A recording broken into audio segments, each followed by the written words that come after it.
Welcome to మన TV. నేను రేవతి. ముందుగా హెడ్లైన్స్.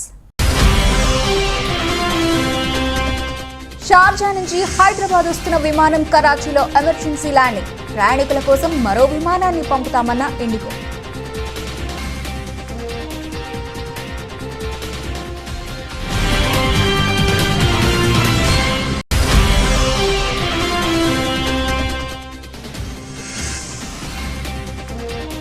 ఉత్తరప్రదేశ్లో మోదీ పర్యటన. సీఎం యోగితో కలిసి బుందేల్ఖండ్ హైవే ప్రారంభం.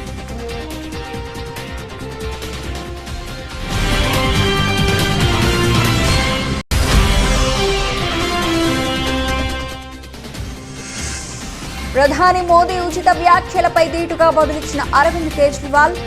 ఉచిత విద్య, వైద్యం తాయిలాలు కాదన్న కేజ్రీవాల్.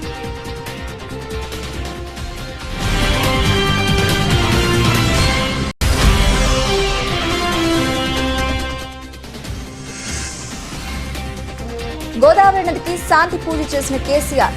వరద నష్టంపై అధికారులు, ప్రజాప్రతినిధులతో సమీక్ష.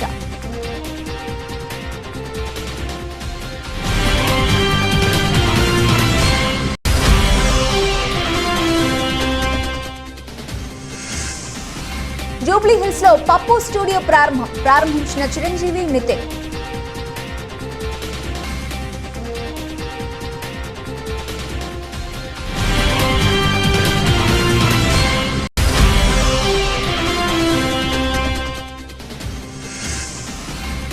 సింగపూర్ ఓపెన్ టైటిల్ విజేత పివి సింధు 21-9, 11-21, 21-15 స్కోర్తో విజయం.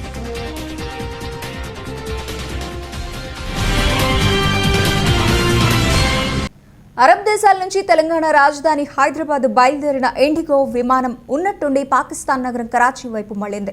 నిండా ప్రయాణికులతో షార్జా నుంచి వస్తున్న ఈ విమానంలో ఉన్నట్టుండి సాంకేతిక లోపం తలెత్తింది. ప్రయాణికుల భద్రత దృష్ట్యా పైలట్ ఆ విమానాన్ని కరాచీ వైపు మళ్లించాడు. ఆపై కరాచీ ఎయిర్పోర్ట్లో విమానాన్ని సురక్షితంగా ల్యాండ్ చేశాడు. ఈ ఘటనపై ఇండిగో ఎయిర్లైన్స్ వివరణ ఇచ్చింది. విమానంలో సాంకేతిక సమస్య తలెత్తడంతోనే పైలట్ విమానాన్ని కరాచీలో సేఫ్గా ల్యాండ్ చేశాడని ఆ సంస్థ వెల్లడించింది. కరాచీలో దిగిన ప్రయాణికుల కోసం మరో విమానాన్ని పంపుతున్నట్లు ఇండిగో వెల్లడించింది. ఇదిలా ఉంటే కేవలం 2 వారాల వ్యవధిలోనే ఇలా భారత్కు చెందిన విమానం కరాచీలో ల్యాండ్ కావడం ఇది రెండోసారి కావడం గమనార్హం. ఈ నెల 5న దుబాయ్ నుంచి వస్తున్న స్పేస్ జెట్ విమానం కూడా సాంకేతిక సమస్య కారణంగా కరాచీలో ల్యాండ్ అయిన సంగతి తెలిసిందే. ప్రధానమంత్రి నరేంద్ర మోదీ ఉత్తరప్రదేశ్లో పర్యటించారు. యూపీ సీఎం యోగి ఆదిత్యనాథ్తో కలిసి 296 కిలోమీటర్ల బుందేల్ఖండ్ ఎక్స్ప్రెస్ హైవేని ప్రారంభించారు. ఈ సందర్భంగా ఆయన మాట్లాడుతూ ఓట్ల కోసం ఇచ్చే ఉచిత హామీల పట్ల యువత అప్రమత్తంగా ఉండాలని సూచించారు. ఇటువంటి ఉచిత హామీలు ప్రగతి నిరోధకాలు అని, దేశాభివృద్ధికి అత్యంత ప్రమాదకరమని వివరించారు.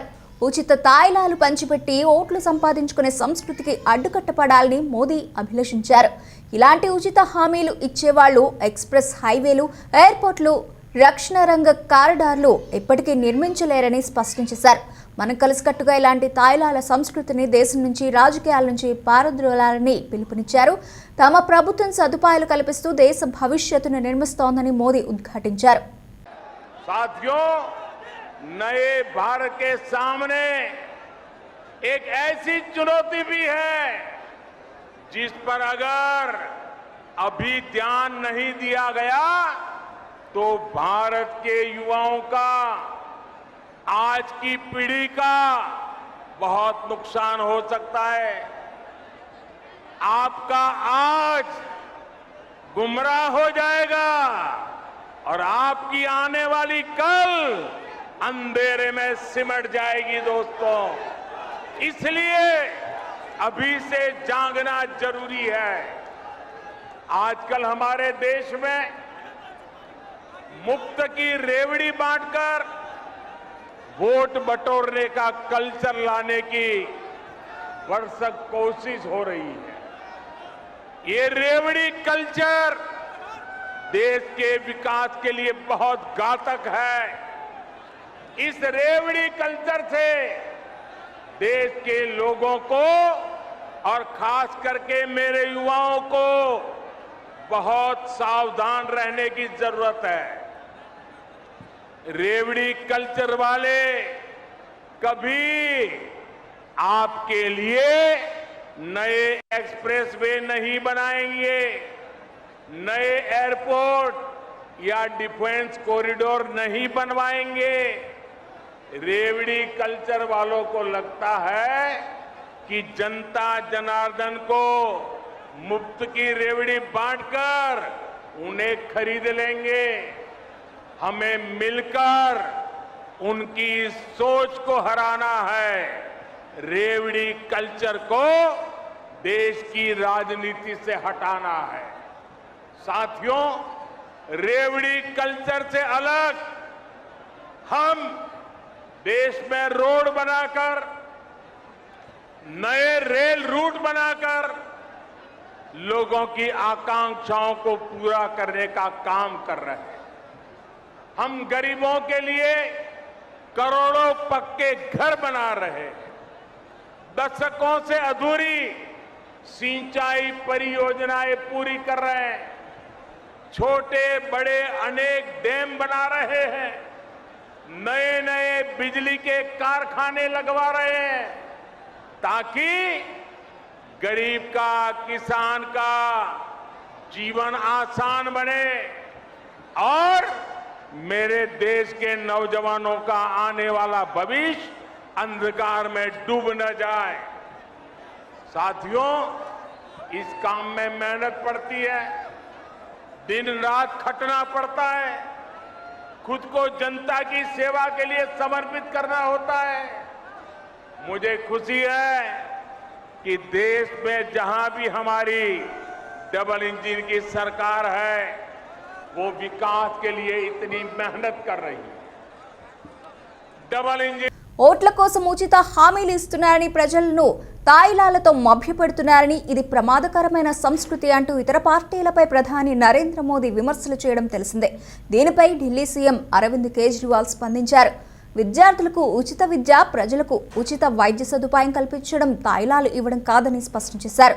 తనను ఉద్దేశించి ఆరోపణలు చేశారని తనకు తెలుసని, కానీ తాను చేసిన తప్పేంటి అని అడుగుతున్నానని అన్నారు.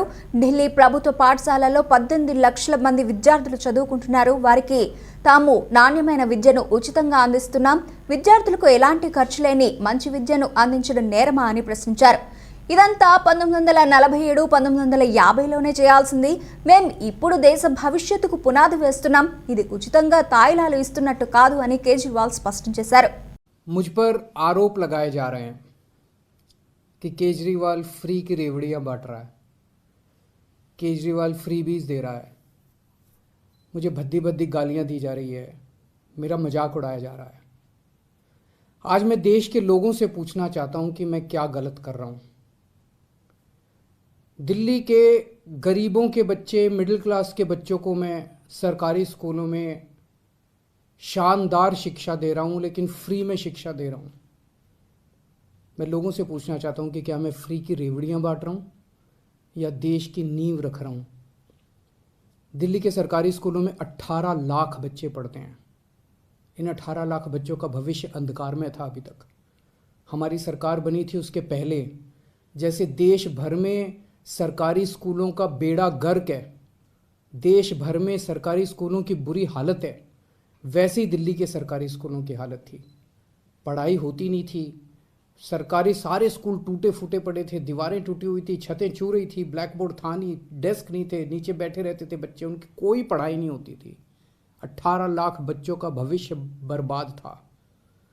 आज अगर हमने इन 18 लाख बच्चों का भविष्य अच्छा कर दिया, अगर मैं इन बच्चों को अच्छी शानदार शिक्षा दे रहा हूँ लेकिन फ्री में दे रहा हूँ, तो मैं क्या गुनाह कर रहा हूँ। सरकारी स्कूलों में पहली बार आज़ादी के बाद से पहली बार 75 साल में पहली बार 99% से ज़्यादा नतीजे आए हैं। मैं अगर अपनी बड़ाई खुद करूं तो कहा जाएगा कि केजरीवाल खुद अपनी बड़ाई कर रहा है, लेकिन नतीजे 99% से ज़्यादा नतीजे आए हैं सरकारी स्कूलों के। प्राइवेट स्कूलों को भी पीछे छोड़ दिया। पिछले कुछ सालों में 4 लाख बच्चों ने दिल्ली के प्राइवेट स्कूलों से नाम कटा के सरकारी स्कूलों में भर्ती हुए हैं। ये कोई छोटी बात नहीं है। आज गरीबों के बच्चे IIT के अंदर कंप्यूटर, मैकेनिकल इंजीनियरिंग की पढ़ाई पढ़ रहे हैं, नीट के पेपर पास करके डॉक्टरी की पढ़ाई पढ़ रहे हैं। एक लड़का है गगन, उसके पिताजी कार्डबोर्ड बनाने, गत्ते के डिब्बे बनाने की फैक्ट्री में मजदूरी का काम करते हैं।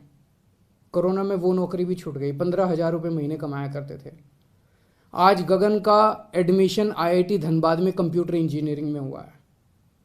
उससे पूछ के देखिए कि क्या केजरीवाल फ्री की रेवड़ियाँ बांट रहा है या देश का भविष्य बना रहा है। విశాఖ వేదికగా పశ్చిమ ఆస్ట్రేలియా ఆంధ్రప్రదేశ్ల మధ్య పెట్టుబడుల ఒప్పందాలపై అవగాహన సదస్సు జరిగింది. ఈ సదస్సులో మంత్రులు బుగ్గన, అమర్నాథ్, పరిశ్రమ శాఖ అధికారులు, పశ్చిమ ఆస్ట్రేలియా ప్రతినిధులు పాల్గొన్నారు. మంత్రి అమర్నాథ్ మాట్లాడుతూ వెస్ట్రన్ ఆస్ట్రేలియాతో మైనింగ్, గ్రీన్ ఎనర్జీ, ఎడ్యుకేషన్ రంగాలకు సంబంధించి ఒప్పందం చేసుకున్నామని, ఈ రంగాలతో పాటు ఇతర రంగాలపై పరస్పర సహకారం కోసం ఒప్పందం కుదిరినట్టు వివరించారు. వెస్ట్రన్ ఆస్ట్రేలియాతో ఎగుమతులు, దిగుమతుల శాతం క్రమంగా పెరిగిందని, రానున్న కాలంలో మరింత పెరిగే అవకాశం ఉందని చెప్పారు. ముంబై, చెన్నై, ఆంధ్రప్రదేశ్ రాష్ట్రాల్లో ఉన్న అవకాశాలపై వారు అధ్యయనం చేస్తున్నారని, ఏపీలో ఎక్కువగా పెట్టుబడులు పెట్టే దిశగా అడుగులు వేస్తాం, మేం కూడా వెస్ట్రన్ ఆస్ట్రేలియా సందర్శిస్తామని తెలిపారు. The largest city in Andhra Pradesh, and what I understand is called the City of Destiny. I would also like to thank you for welcoming us to India, and in particular to this gorgeous city, the bustling home of two major ports that connect India to the world, and India's first naval base. I like the people of Andhra Pradesh, Western Australia, also across the sea, and are committed to driving growth and people-to-people links with our Indian Ocean neighbours, taking our traditional strengths and forging new partnerships is a shared commitment of both our governments. In that spirit, I'd like to speak.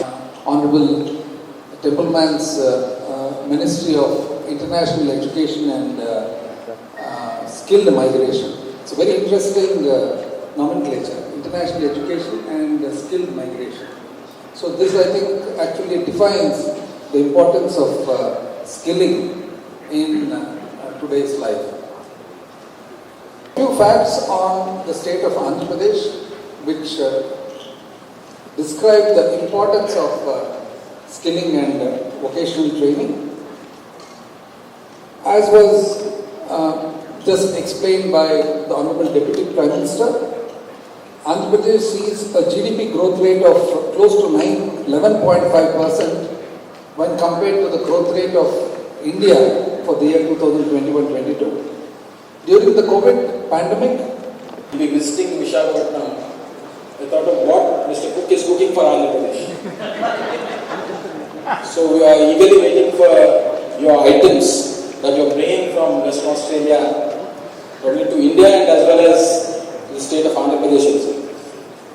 I believe that there is another significant step towards strengthening the trade and commerce relation between Australia and India after the signing. Anakapalli జిల్లా సబ్బవరం, చోడవరం మండలాల సరిహద్దు గ్రామాల్లోని ప్రజలకు 4 రోజుల పాటు కంఠం మీద కునుకు లేకుండా చేసిన పెద్ద పులి పక్కనే ఉన్న కోటపాడు మండలంలోకి ప్రవేశించింది. ఉదయం ఆర్లి, చింతపాలెం గ్రామాల్లోని పొలాలకు వెళ్లిన రైతులకు పలుచోట్ల పులి పాదముద్రలు కనిపించాయి. వెంటనే ఈ విషయాన్ని అటవీశాఖ అధికారులకు తెలియజేశారు. దీంతో సబ్ డివిజన్ ఫారెస్ట్ ఆఫీసర్ ధర్మరక్షిత్ సిబ్బందితో కలిసి ఆయా గ్రామానికి చేరుకున్నారు. పొలాల్లో పర్యటించి పులి పాదముద్రలను పరిశీలించారు.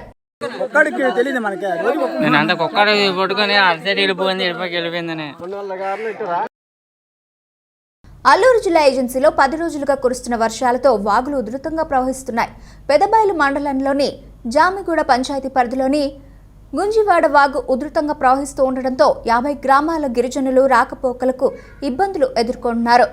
వాగు దాటి మండల కేంద్రానికి వచ్చేందుకు నిపల సహాయంతో నానా అవస్థలు పడుతున్నారు. విద్యా సంవత్సరం పునఃప్రారంభమైన నేపథ్యంలో పిల్లలకు పాఠశాలలకు చేరవేయాలన్న ప్రాణం గుప్పిట్లో పెట్టుకుని వాగు దాటాల్సిన పరిస్థితి నెలకొంది. జిల్లా కలెక్టర్, ఐటీడీఏ అధికారులు స్పందించి నిర్మాణం చేపట్టాలని డిమాండ్ చేశారు.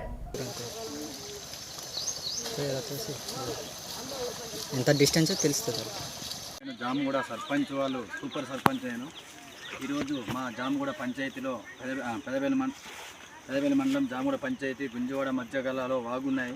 ఆ వాగు వల్ల సుమారుగా 70 గ్రామాలు ఉన్నాయి. ఆ గ్రామాల వాళ్ళు స్కూల్ పిల్లలకు రీఓపెనింగ్ అయిన నుంచి ఇప్పటి వరకు స్కూల్ పిల్లలకు దిగబడడానికి వెళ్ళడం కూడా పరిస్థితి చాలా విషయంగా ఉన్నది. ఈ రోజు వరకు నిత్య సరుకులు తెచ్చుకోవాలన్నా సరే చాలా ప్రాబ్లం ఉన్నాయి. జామగూడ పంచాయతీ గుంజివాడ పెద్దగడ్డ చాలా సమస్యలుగా ఉన్నాయి. ఈ గవర్నమెంట్ అధికారుల దృష్టిలో పెట్టి వెంటనే ఈ వాగుని వెంటనే నిర్మించాలని నేను కోరి ప్రార్థిస్తున్నాను. పెదవేలి మండలం జామిగూడ గుంజివాడ మధ్యలో ఈ వాగు ఉండడం వల్ల జనాలకి చాలా ఇబ్బందికరమైన పరిస్థితి. వర్షాకాలం జూన్ నుంచి అక్టోబర్ వరకు ఒక నిత్యావసర సరుకులు తెచ్చుకోలేని పరిస్థితి. చాలా ఈ వర్షాకాలము వచ్చిందంటే ఇక్కడ సుమారు ఆంధ్ర ఒరిస్సా కలిసి అలా సుమారు ఒక 50 గ్రామాల నుంచి ప్రజలు చాలా తీవ్ర అవస్థలు పడుతున్నారు. దయచేసి ప్రభుత్వం వారు వెంటనే ఈ జామిగూడ గుంజివాడ మధ్య ఈ వాగుకు వెంటనే బ్రిడ్జి నిర్మించి ఈ 50 గ్రామాల ప్రజల్ని ఆంధ్ర ఒరిస్సా 50 గ్రామాల ప్రజల్ని కూడా ఈ ప్రజలందరినీ కూడా ఈ 50 గ్రామాల ప్రజలు చాలా ఇబ్బంది ఉంది కాబట్టి వెంటనే తక్షణమే ప్రభుత్వం వారు ఈ బ్రిడ్జి నిర్మించి మా యొక్క ఈ 4 నెలల పరిస్థితిని బ్రిడ్జి నిర్మిస్తే మాకు మా రాకపోకలకి చాలా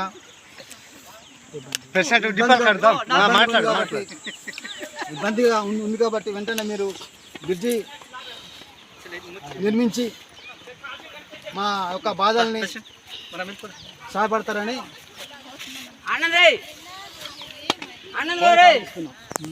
గత కొన్ని రోజులుగా కురుస్తున్న వర్షాల నేపథ్యంలో తెలంగాణలో నీట మునిగిన వరద ప్రాంతాలను సీఎం కేసీఆర్ పరిశీలిస్తున్నారు. వరద ప్రాంతాల పరిశీలన కోసం శనివారం రాత్రికే వరంగల్ చేరుకున్న కేసీఆర్ రాత్రి అక్కడే బస చేశారు. ఆదివారం ఉదయం వరద ప్రాంతాల్లో ఆయన ఏరియల్ సర్వే నిర్వహించాల్సి ఉంది. అయితే ఏరియల్ సర్వేకు వాతావరణ పరిస్థితులు అనుకూలించలేదు. దీంతో సీఎం కేసీఆర్ ఏరియల్ సర్వేను అధికారులు రద్దు చేశారు. ఈ క్రమంలో రోడ్డు మార్గం మీదుగానే కేసీఆర్ వరద ప్రాంతాల పర్యటన మొదలైంది. ఆదివారం ఉదయం 11 గంటల ప్రాంతానికి కేసీఆర్ భద్రాచలం చేరుకున్నారు. సీఎం కేసీఆర్ కు మంత్రి పువ్వాడ అజయ్ కుమార్ సహా అధికారులు స్వాగతం పలికారు.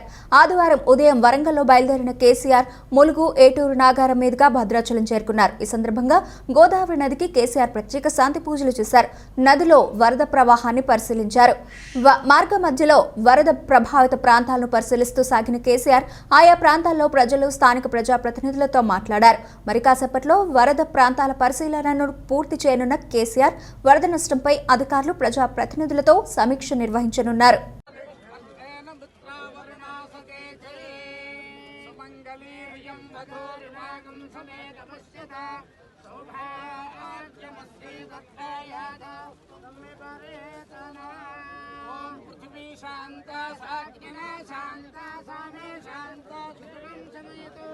अंतरिक्षगं शांतं तत्त्वाजिना शांतं तन्मे शांतं सुतगं समयतो गौ शांता शांता सामे शांता सुतगं समयतो पृथ्वी शांतं अंतरिक्षगं शांतं. చిత్తూరులో ఇంధన, అటవీ, భూగర్భ గనుల శాఖ మంత్రి పెద్దిరెడ్డి రామచంద్రారెడ్డి ఆధ్వర్యంలో పార్టీలో చేరికలు, కండువా కప్పి పార్టీలోకి ఆహ్వానించిన మంత్రి పెద్దిరెడ్డి రామచంద్రారెడ్డి వారికి 100 మందికి వైఎస్ఆర్సీపీలో కండువా కప్పి ఆహ్వానం పలికారు. తాజాగా మరో 244 మంది పార్టీలో చేరడంతో పార్టీకి మరింత బలం. మంత్రి పెద్దిరెడ్డి రామచంద్రారెడ్డి కామెంట్స్, ముఖ్యమంత్రి వైఎస్ జగన్మోహన్ రెడ్డి పథకాలు అనేక మందిని పార్టీ వైపుకు ఆకర్షిస్తున్నాయి. రాష్ట్ర వ్యాప్తంగా వైసీపీ మరింత బలపడుతోంది. గతంలో కంటే ఈసారి భారీ విజయం దిశగా వైసీపీ అడుగులు వేస్తోంది. కుప్పంలో భరత్ విజయం కోసం కార్యకర్తలు కృషి చేయాలి. ఇంతమంది పార్టీలో చేరడం చాలా సంతోషంగా ఉంది. రానున్న ఎన్నికల్లో అందరం కలిసికట్టుగా పనిచేసి వైసీపీకి విజయాన్ని అందించాలి.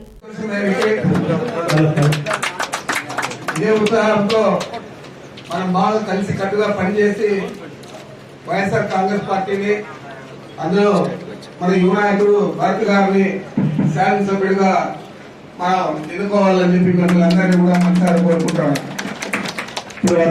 నారాయణ స్వామి గారు నిత్యం ప్రజల మధ్య ఉండే ప్రజాప్రతినిధుల్లో టీడీపీ సీనియర్ నేత, పశ్చిమ గోదావరి జిల్లా పాలకొల్లు ఎమ్మెల్యే నిమ్మల రామానాయుడు ముందు వరుసలో ఉంటారని చెప్పాలి. కొన్ని రోజులుగా కురుస్తున్న వర్షాల కారణంగా పాలకొల్లు పరిధిలోని చాలా గ్రామాలు నీట మునిగాయి. ఆయా గ్రామాల్లోని ప్రజలకు భరోసా ఇస్తూ వరద నీటిలోనే శుక్రవారం పర్యటన సాగించిన నిమ్మల తాజాగా ఏటిగట్టు పటిష్టత పనుల్లో స్వయంగా పాలు పంచుకున్నారు.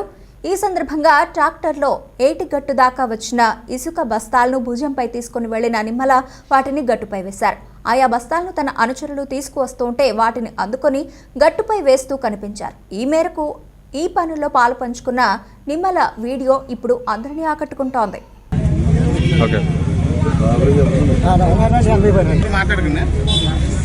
గోదావరికి వరదలు అనేది ఒక పూటలోనో ఒక రోజులోనో కాదు, గత వారం 10 రోజుల నుంచి కూడా గోదావరి వరద ముంచె.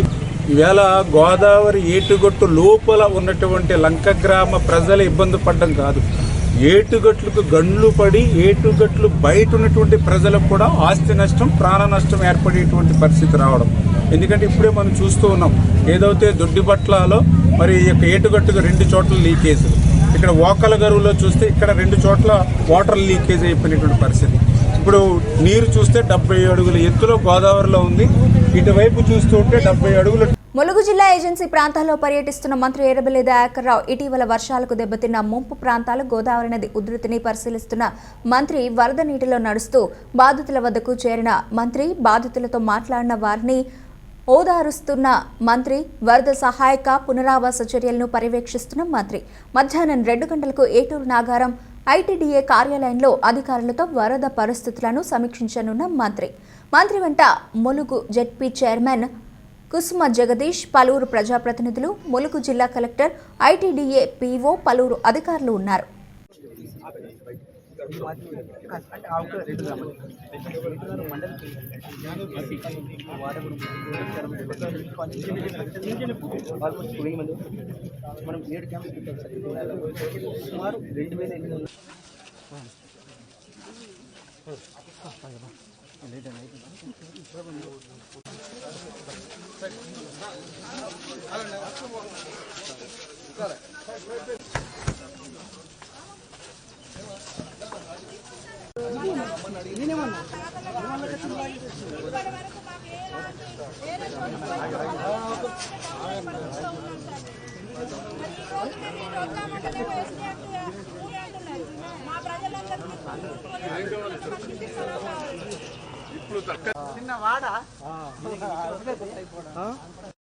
ములుగు జిల్లా ఏటూరు నాగారం మండలం ఎలిసెట్టిలో వరద బాధితులకు నిత్యావసర సరుకులు పంపిణీ చేసి తిరిగి పడవలో ఏటూరు నాగారం వస్తున్న క్రమంలో వాగు దాటుతూ ఉండగా మార్గ మధ్యలో బోట్లో పెట్రోల్ అయిపోగా వాగు ఉధృతికి ఒక పక్కకి పడవ కొట్టుకు వచ్చి ఓ చెట్టుకు గుద్దుకుంది.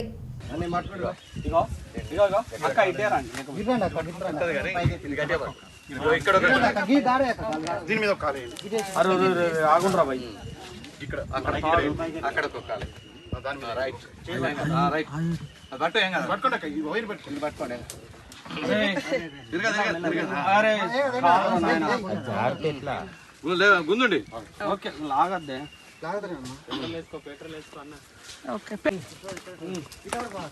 పెట్రోల్ కావాలి.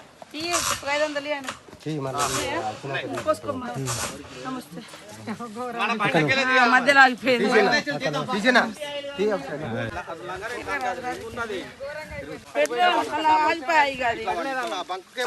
గోదావరిలో పోదాం, గోదావరిలోకి తేలుదాం.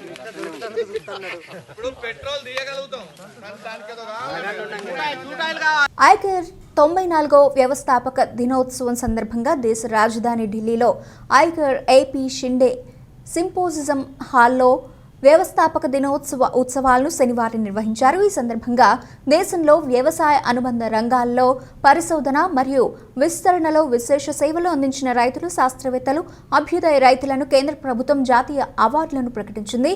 ఇందులో భాగంగా ICAR NG Ranga farmer award for diversified agriculture అవార్డును మన ఆంధ్రప్రదేశ్కి గిరిజన ప్రాంతాల్లో విశేష సేవలు అందించిన శ్రీమతి పడాల భూదేవి గారికి, గౌరవ కేంద్ర వ్యవసాయ శాఖ మంత్రి నరేంద్ర సింగ్ తోమర్, కేంద్ర మత్స్య పశుసంవర్ధక డైరీ శాఖ మంత్రి పురుషోత్తం రూపాల గారు మరియు గౌరవ కేంద్ర మంత్రి కైలాష్ చౌదరి గారు అవార్డును ప్రదానం చేశారు.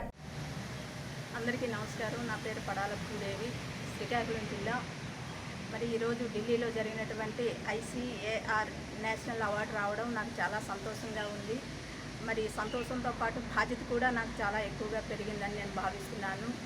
మరి ఈ అవార్డు రావడానికి ముఖ్య పనులుగా నేను పెట్టుకున్నటువంటి గిరిజన ప్రాంతంలో అంతరించిపోతున్న చిరుధాన్యాలు పెంపొందించే విధంగా చేయడం, అలాగే గిరిజన మహిళలకు ఎంటర్ప్రెన్యూర్గా డెవలప్ చేయడం, తర్వాత తక్కువ భూమిలో ఎక్కువ ఆదాయం సంపాదించే విధంగా గులిరాగి విధానాన్ని పెంపొందించడం, అలాగే ప్యాకెట్ పౌల్ట్రీ డెవలప్ చేయడం, యానిమల్ హస్బెండరీతో కలిసి పనిచేయడం, ఫిషరీస్తో కలిసి పనిచేయడం, ఇవన్నీ కూడా రైతుకు ఎక్కువ ఆదాయం కల్పించే విధంగా పనిచేయడం అంటూ జరిగింది. ఈ పనిని గుర్తించి నాకు నేషనల్ అవార్డు రావడం జరిగింది. మరి అవార్డుకి ముఖ్య కారకులు హైదరాబాద్లోని జూబ్లీ హిల్స్లో పప్పు స్టూడియోను megastar Chiranjeevi young hero Nithin ప్రారంభించారు. ఈ కార్యక్రమానికి చిరంజీవి భార్య Surekha, Prakash Raj, Dil Raju, TV five chairman BR Naidu తదితరులు హాజరయ్యారు. ఈ సందర్భంగా చిరంజీవి మాట్లాడుతూ పప్పు తన సొంత డబ్బింగ్ థియేటర్ను ఏర్పాటు చేసుకోవడం సంతోషంగా ఉందని చెప్పారు. పప్పు వండర్ఫుల్ టెక్నీషియన్ అని కితాబిచ్చారు. గత 25 ఏళ్లుగా తనకు పప్పు తెలుసని అన్నారు. అందరూ ఆర్టిస్టులతో బాగా కలిసిపోతారని చెప్పారు. ఇకపై తమ సినిమాలకు పప్పు స్టూడియోలోనే డబ్బింగ్ చేయిస్తామని తెలిపారు. తానే కాకుండా ఇండస్ట్రీలోని 80% మంది ఆర్టిస్టులు పప్పుని ప్రిఫర్ చేస్తారని చెప్పారు.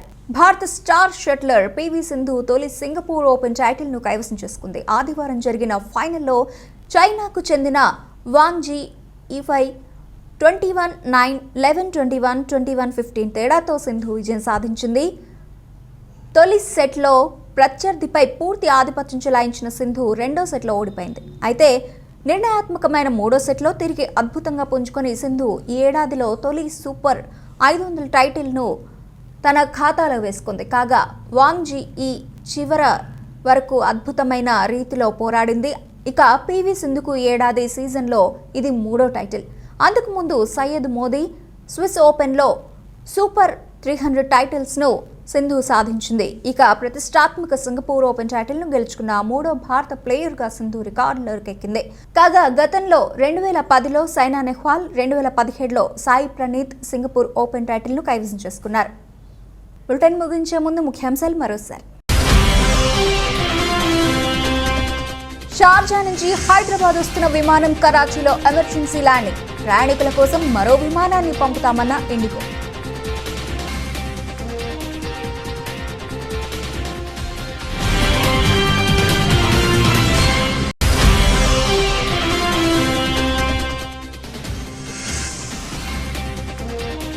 ఉత్తరప్రదేశ్లో మోదీ పర్యటన. సీఎం యోగితో కలిసి బుందేల్ఖండ్ హైవే ప్రారంభం.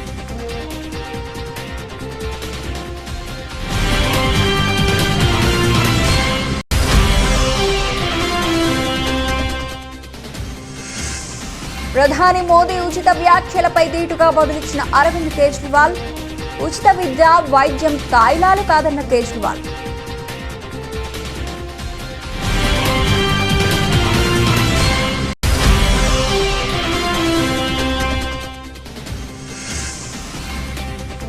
గోదావరి నదికి శాంతి పూజ చేసిన కేసీఆర్. వరద నష్టంపై అధికారులు, ప్రజాప్రతినిధులతో సమీక్ష.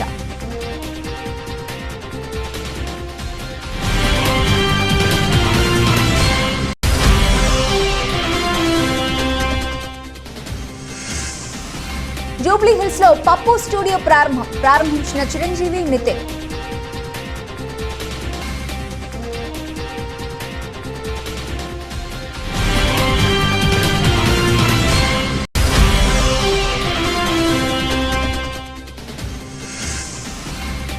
సింగపూర్ ఓపెన్ టైటిల్ విజేత పివి సింధు 21-9, 11-21, 21-15 స్కోర్తో విజయం.